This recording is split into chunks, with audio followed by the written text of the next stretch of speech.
In this video, I want to break down the exact team structure that I used to hit $2 million at the age of 22 with my agency Paid House, showing you the exact operations, growth team, delivery team, everything that we use to actually sell and then fulfill on around 200K a month's worth of clients at our peak. If you don't know who I am, my name is George, and I'm basically just documenting my journey, scaling my agency to $1 million a month with paid ads. Now let's jump in. So if you haven't watched any of the other videos on this channel, basically, I was able to grow my marketing agency pretty much exclusively by running paid ads to actually get clients, okay? It's the best way to get clients in 2025 and going into 2026, hands down. You can literally put $1 in and get $3 out. However, the problem with paid ads is that, or not the problem, but what it requires you to do is it requires you to turn your agency from a service-based business into a product-based business, where you have this service that is so repeatable, so processed essentially down to the T, that it essentially becomes a product where every customer goes through the same journey.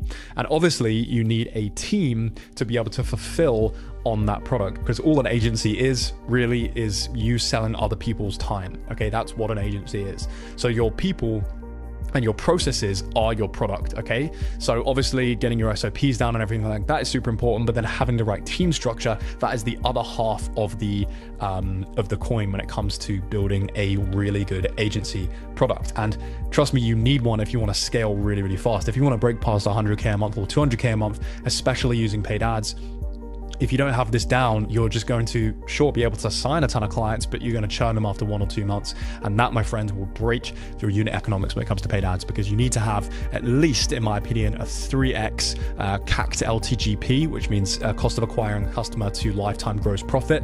At the very least, we were able to have, I think, close to a 10x for us, because we were able to pretty much get almost a 10x ROAS on the back end. We were acquiring a customer for $2,000.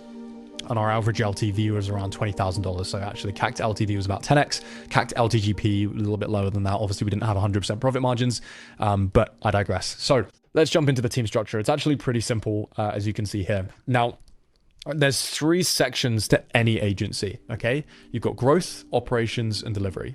Well, growth, delivery, operations, I like to think of it in that order. So growth is essentially your marketing and your sales.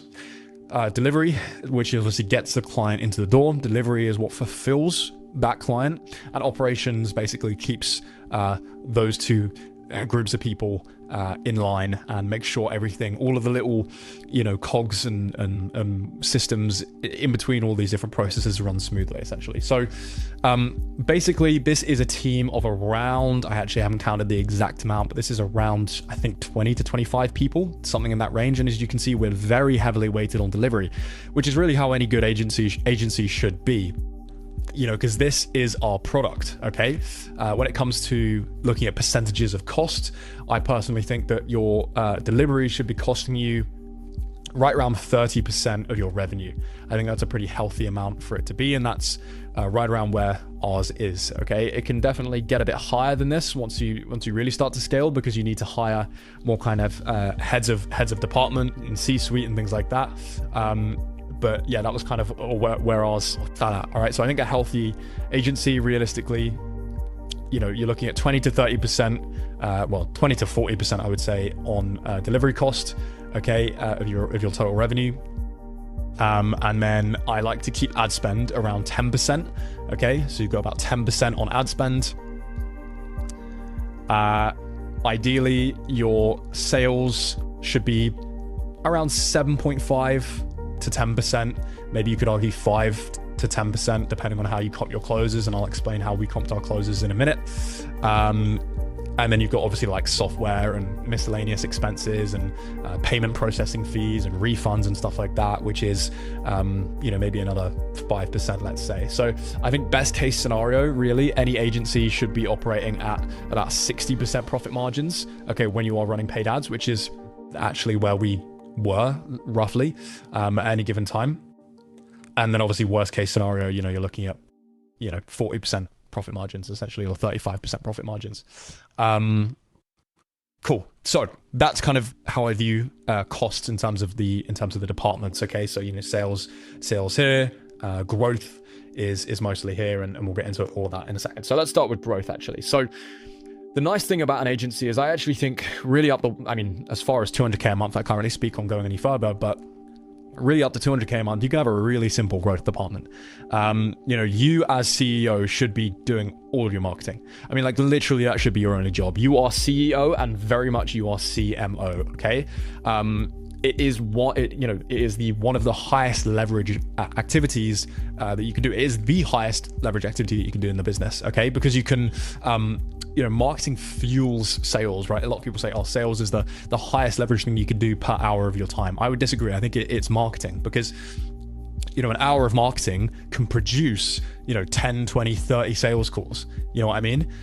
Whereas obviously doing an hour of sales, that's typically going to be only on one sales call unless you're doing a webinar thing or whatever. But, if you're an agency owner, you're typically selling one-to-one over the phone. So marketing is one of the most important things. And that's why I really do not advocate outsourcing much of it. I see a lot of agency owners hiring like CMOs and agencies and copywriters and all these things. There's no need. Okay, there's no need. At our peak, our marketing strategy was so simple. It would be one newsletter a day. 5 days a week, I would say. And that's important because obviously you are gaining emails from your lead magnets organically. You should be, at least. And obviously some of your ads as well, especially if you're running opt-ins.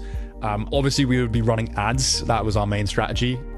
And managing ads takes 10 minutes a day. I think the only time-consuming thing is actually filming the creatives. And I would typically be filming quite a lot of creatives. I got into the habit of filming around 4 ads a day. And I think this is a really good structure to do. You film 4 ads a day and then you film 20 at a time. That's what I've seen work really well. And so, yeah, that was essentially that. And then on top of that, we were doing 1 YouTube video a week. And that was pretty much it. And again, the YouTube video really was just to support the ads. A lot of people will say like, oh, but how can you say you're only scaling with ads if you're doing a bit of organic? Like, we got next to nothing from this YouTube video, but what we did get is a lot of ads prospects coming to the call saying that they had watched the YouTube videos. And obviously we would send the YouTube videos and in emails and stuff like that to prospects before their call. If you want to learn more about how the whole ads process works, watch the first video on my channel. I break it all down in detail, but watch it after this one. And then the newsletter, same thing. That's just to nurture ad traffic. So this is pretty much all we were doing, I think. I can't really remember anything else. But 99% was paid ads acquisition. And I draw this out just to illustrate how quick and easy marketing can be when you're running paid ads. I mean, it did not take a lot of time. So it really was just me and obviously a lot of AI doing it. I would train Claude models on all of my previous newsletters, so it was able to spit out newsletters like that. YouTube videos, really simple. I use a tool called vidIQ, which is a really good AI tool. Very, very good at coming up with YouTube video ideas and titles and scripts and everything like that. And then ads as well. That was mostly Claude. And I'm going to film a video in the future about the whole ads process and how I come up with ad ideas and stuff like that. So subscribe for that. But anyway, so that's kind of all the marketing was. So I don't need to hire any marketing staff, obviously, other than a video editor and someone for thumbnails, YouTube video thumbnails, which conveniently I actually had in my delivery team already, which I'll get onto in a second. So I didn't actually have any dedicated marketing staff. On the sales side, though, at our peak, we had 2 closers. For transparency, for the most of the year, we just had 1. But at our peak, we did scale up to 2 closers. If you're not aware, a closer is someone who their full-time job is just to take sales calls. Their calendar is absolutely packed with meetings, and they're typically taking, I'd say, their calendar can be booked up with around 6 to 8 calls a day. They're typically taking, 3 to 4 live calls a day, because obviously we have no-shows and things like that. And that is their full-time job, Monday to Friday. Our closers did not work weekends. So Monday to Friday, that's what our closers will be doing. And then we had an SDR, okay, and this is a really good hire that I highly encourage everyone to make if you haven't already. So an SDR, a lot of people call these setters, but I think that's actually a bad terminology for it. An SDR is doing a couple of things. So firstly, they're dialing applications. Okay, so when you're running a paid ads funnel like we're sending ad traffic to a page with a VSL, and then you click a button and then you can apply. All right, we didn't actually have opt-ins. If we did have opt-ins, the SDR's main job would be to dial opt-ins, but we just had applications. Now, what we also had was we were using Typeform, so we had a partial submit right after the person in the first question put in their name, email, and phone number. And so the SDR was able to dial people who did fully submit the application and also people who partially submit the application. And the SDR was able to qualify those people and obviously, get some notes ready for the closer before the call. Okay. What we also like to do, this is a very advanced tactic, is application grading. Okay, so we actually grade the quality of the application, and if there's someone books a call with and this will be on a 1 to 3 basis, so 1, 2, 3, 3 being the highest, 1 being the lowest, and we'd grade an application as 1 if we don't get a business email, so we get a Gmail, if revenue is low, and some of our qualifying questions, they don't meet our expectations. And so what we do is we take those applications, we firstly then send that to a thank you page without a pixel on it to make sure that Meta isn't learning, so our ads platform isn't learning to go after more of those lower quality applications. So that's going to improve our application quality. But we're also then going to actually send this call actually to an SDR, okay? Because we really don't want our closers wasting their time with those lower quality applications. So we should get the SDR to hop on a quick 15-minute call with them, just make sure that they're all good, and then if they are all good, then they'll set a follow-up call with a closer. You can go even further than this, and you can have like floater closers who basically it's their entire job just to jump on those calls when they are qualified. We just weren't at the scale where we needed something like that. But just having that SDR actually take that initial call, make sure it's worth the closer's time, and then book in the follow-up with the closer was super, super worthwhile. So, but the most important job is really dialing those applications and then just going through the CRM. So really just, we have 2,000, 3,000, 4,000 leads in the CRM, just literally dialing and just squeezing all the juice out of the CRM, going all the way back. I also need to do a CRM setup tour as well, because it's an essential tool if you're running a high sales volume agency. And so that they would just be rinsing that essentially, making around up to 100 dials a day sometimes, because we'd maybe get 20 applications a day, something like that, 10 to 20 applications a day, and then CRM, and so, but you're double dialing everyone, okay? So everyone gets 2 dials at least, if they don't pick up the first time throughout the day. So that was kind of how the SDR was working. In terms of compensation, what we did is we paid them a base. It was between a 1 and a 2K base, could be up to 3K as well. And then they got a percentage of closed deals. So if they set a call that closer then closed, they would get a percentage of that. Okay, so that's more so for the people that they partially submitted and didn't book a call, or people that no-showed and then the setter reset them onto the closer's calendar, or an old CRM lead that they set. So they would get a percentage of that set if it closed. Okay, so it was well incentivized, because otherwise they're just going to be setting calls and trying. So we did not pay per set. I think that's a bad idea. You should pay per close, because it's going to incentivize them to go after quality, not quantity. And then closers, very simply, we had quite a controversial and different way of rewarding closers. I think it worked quite well. I would just change one thing. So what we did is we basically would pay closers a percentage of every single client payment that we received. The reason we did this is because we weren't really doing PIFs at the time, so paid in full deals. What we would do is we would basically close someone onto for the majority of the year, it was a 3K setup. It went to 6K eventually, 3K setup. And then from there, they would obviously, a percentage of those would convert onto, a 3K a month average retainer, okay? Now, a 3K ticket is not really a very large amount, especially for a closer, okay? Now, industry standard is 10% commission. So even if you're closing 10 deals a month, which is pretty good, 20 units being the best, even if you're closing 20 units a month, that is $60,000. 10% of that is only $6,000, which is not a lot of money for a top closer. When you're thinking about hiring closers, you need to think about the OTE, which is the on-track earnings. And pretty much it's as simple as the higher the OTE, the better a closer you can get. You just need to make sure that they can actually hit that OTE, otherwise they're going to churn. So, really you want to have an OTE at least of 10K a month to get a half decent closer. And of course, if you can get up to those 20K months, then you're going to that's where the top talent lies. And obviously upwards, you get better and better. So, but it's really got to be, in my opinion, at least 10K a month that a closer can earn if you want good talent. I think the reason why a lot of agency owners struggle to find good closers is because they're only advertising like 5K a month OTEs, and every single closer on the face of the planet wants to make at least 10K a month. It's a bit of a stereotype, really. So obviously this was a problem, and so what we did is we said, okay, what you'll be able to earn is you'll basically be able to earn essentially a percentage of the LTV, right? So let's say that it's 3K and then 3K a month, and then on average people stay for 6 months, okay, once they're on the retainer. So 3 times 6 is 18 plus 3, it's about $21,000. So we would say, okay, you're going to get 7.5% of that 21K, right? So, which is cool for them because they get paid for pretty much doing nothing after the first close. And I actually think this worked quite well because I say they get paid for doing nothing, but actually they became a point of contact, a POC for the client if things were going wrong. And that's nice because that then removes you as the CEO from being that POC if anything's going wrong.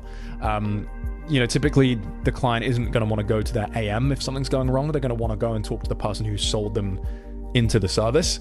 But of course, if the closer is just being comped on the first close, then they're gonna have an issue with spending a single second dealing with that client. Whereas, because we were doing this, the closer was doing, exit interviews, the closer was doing some next steps calls. They were just a little bit more involved in the longevity of the client. So I quite like this. However, being truthful, I think moving forward, what I'm looking to do is really focus on getting much higher paid in full deals up front. So really looking to charge sort of 9 to 10K, and then pretty much just, doing a higher, doing like 10% on that first payment, essentially. I think both options can work. I just think that, this way it's a bit easier to, maintain your profit margins and just make sure everything's good there. So yeah, either method could work.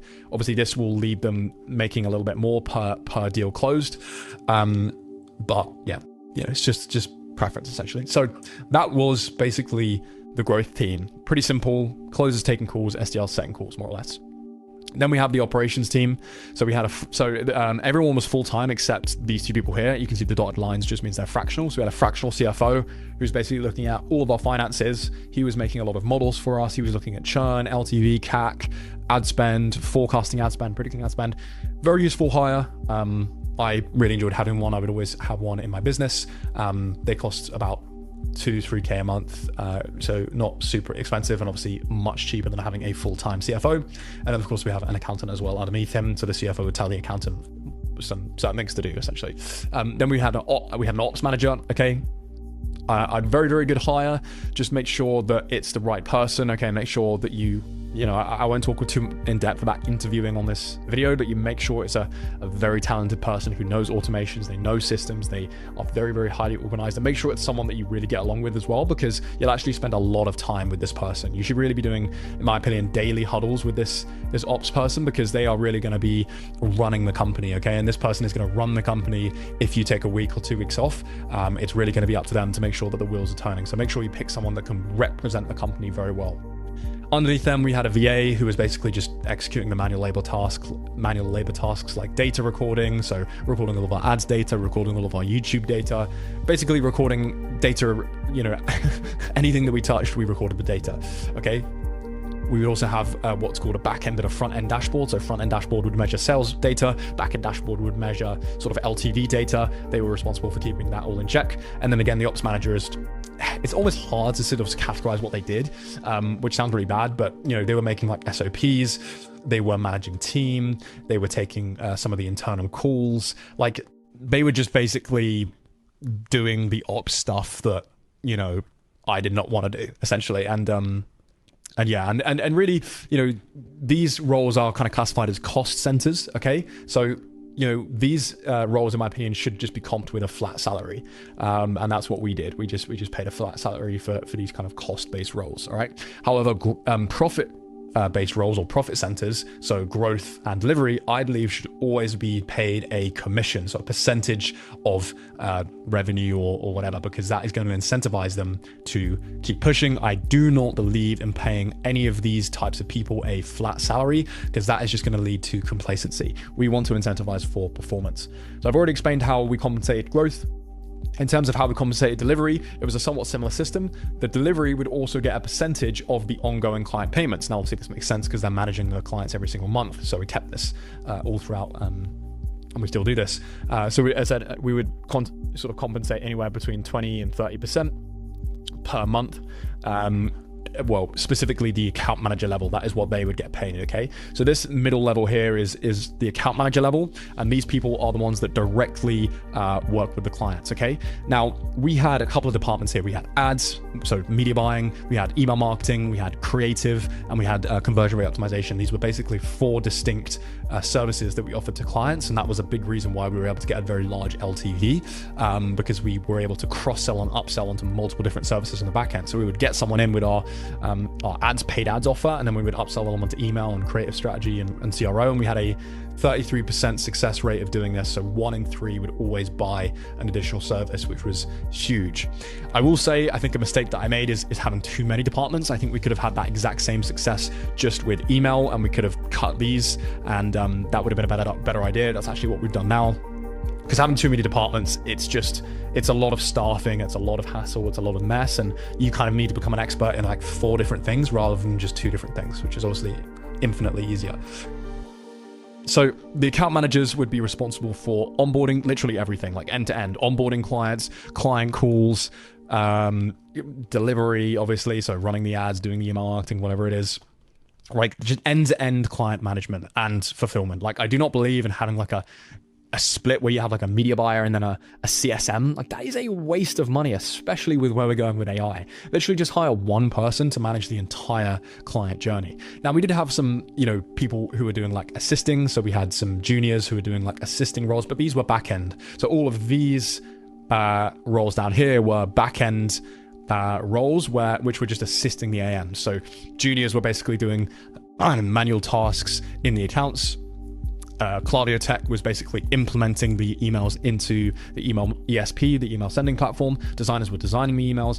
Obviously, under the creative strategist, we had a video editor editing the raw footage that the creative strategist would produce. The graphic designers were editing the statics. And then obviously under CRO, the dev was developing the website and the designer was designing the website. All right. So we had that layer, but this was all back end, and the AMs, they handled everything in terms of client communication. Okay. So our biggest department was media buying. We actually I only have 3 here. So we had 5 media buyers at our peak at one time. So this is actually short. And so obviously when you have a team of 5, it makes sense to have a head of performance marketing. And this was obviously as well where all of our new clients were coming in. So it was important that this department was run properly. So I promoted one of the AMs to head of performance marketing. Okay. And they got an additional percentage of all of the revenue of this whole department, basically. So, if the ads department did 100K a month, they would get a certain percentage of that revenue, okay? Because they were just responsible for hiring or for managing that department. I think this is an important hire. Just make sure you don't do it too soon, okay? I really wouldn't go about making this hire until you're at consistently 150 to 200K a month. I think 100K a month is too soon for a head of performance marketing. I think you really need to be in the multi-7 figures to justify this hire. Okay, so that means multi-7 figures a year. Otherwise, it's just going to be a bit too expensive and really not justified. You want to make sure you actually have a big enough team to justify this hire, so they're not just sitting on their hands doing nothing all day. But this person would basically, again, do internal calls with this team. They would basically step in when there's an issue on the account. So if there was an account issue that one of these AMs couldn't figure out, they would come in and they would actually help out. So that helped reduce churn. And, they would build, again, systems and SOPs and things to improve the service. And they would really focus on, customer experience. So CX, making sure that the whole process, at least in this department, was super, super smooth. Okay. Obviously, the intention would be to eventually hire a head of department for email. So a head of email, a head of creative, head of CRO. We just haven't gotten there yet. Okay. So that would be eventually the maxed out delivery team is having a head of department. And then those would be the only direct reports to me. So this was the only direct report to me from the ads team. I didn't talk to anyone else. It was just this person. But obviously, because we didn't have heads for the other departments, I was, directly interfacing with them.